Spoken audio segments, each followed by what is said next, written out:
few weeks ago, before the last Sunday we met in Fitzroy before lockdown, I was trying to find a passage, I guess, that would speak into the coronavirus thing. And I had the Four Corners meeting the week before, and Jim Deeds, who would be seen as our spiritual director, got his hair shaved off, which is a tragedy in all senses of the word this week. But people do crazy things in lockdown. Anyway, Jim, for that Four Corners meeting, so that we could, nothing to do with coronavirus, so that we could kind of walk our way through last year's festival, took us on the road to Emmaus with Cleopas and his friend.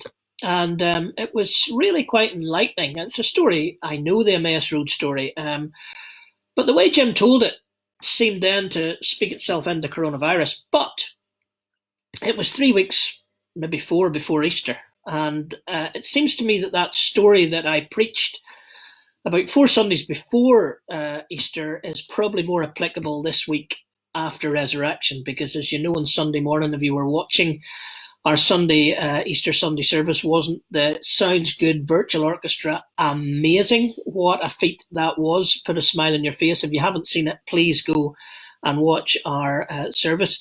I was trying to talk in that service about the lack of resurrection in Christian theology, really, Christian hymnody, Christian worship songs, etc., and how that maybe impacts us in our spiritual lives. So this week I've been pondering, well, what does resurrection mean? We'll talk about that hopefully next Sunday morning. I'll try and preach a wee bit more on that. But the Cleopas on the way to Emmaus story is unique in that it speaks into this world that's been ripped up. Jesus is dead. Their story has been ripped up. What they thought was going to be normal is no longer normal. If the cap fits in that at the moment, wear it. And then Jesus meets with them. Emmanuel, God with us.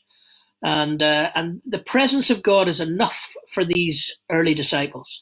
And it's what's next that I want to concentrate on in this thought now. What's next, and I mentioned this in the sermon back then, but I want to make it the focus of my midweek thought today. When Jesus leaves them, disappears, he breaks bread, they know that it's Jesus, they're aware that he's now risen from the dead, resurrection has happened, and as soon as he leaves them, they run straight back into Jerusalem, 7 miles back into Jerusalem. And Luke tells us in his account of the gospel that they run all the way back to Jerusalem to tell the rest of the disciples. Now, I find this really interesting because the presence of God with them causes them to run back into the danger zone, really, because Jerusalem, the disciples are holed up in an upper room. They're frightened of their lives. They're aware that the Romans are looking for them. Probably the Jewish leaders are looking for them. But these disciples, instead of staying in Emmaus, which is nice and safe down the road, they run all the way back. The energy of resurrection, the energy of the risen Christ sends them off into a whole new world. And what I was saying in that sermon was that if we look at it closely enough, we see that this is the end of the gospel according to Luke. And then the Acts of the Apostles start, which is also written by Luke. And a few years ago in Fitzroy, we read the New Testament together as a congregation, and we read it not in the order we have it in our Bibles, but in the chronological order it was written, which meant that when we came to the end of Luke's gospel, we went, instead of into John, we went straight into Acts. And when you read the Acts of the Apostles straight after Luke, it changes how you see it. And it seems to me that these disciples were almost an image of the first disciples running out of resurrection into the Acts of the Apostles towards Pentecost, the beginning of the church, and all that was going to happen after that. So when we meet the risen Christ, it sends us off in this new kingdom. It sends us off with this new energy. It sends us off with this new hopefulness to make a mark in the world that we live in.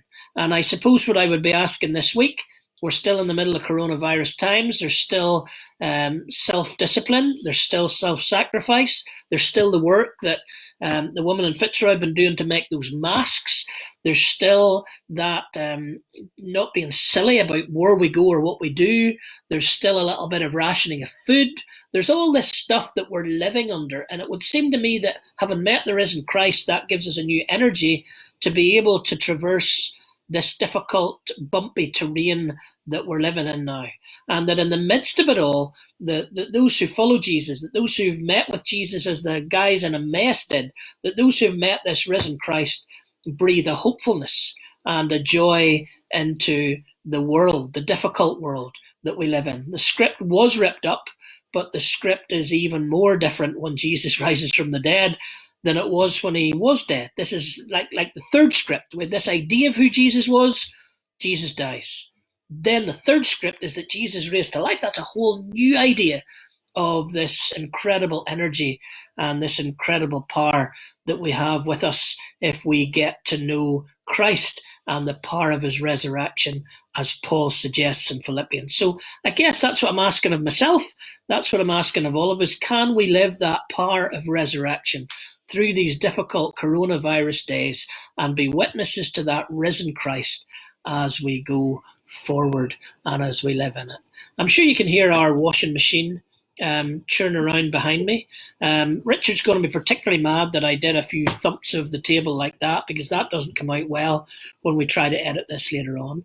Thank you for coming in. As I say, we can't tell really who of you or where you're from, but we will answer you on Facebook later. We'll be back on Friday. Thanks for watching today at 2, and have a good rest of the day. Bye.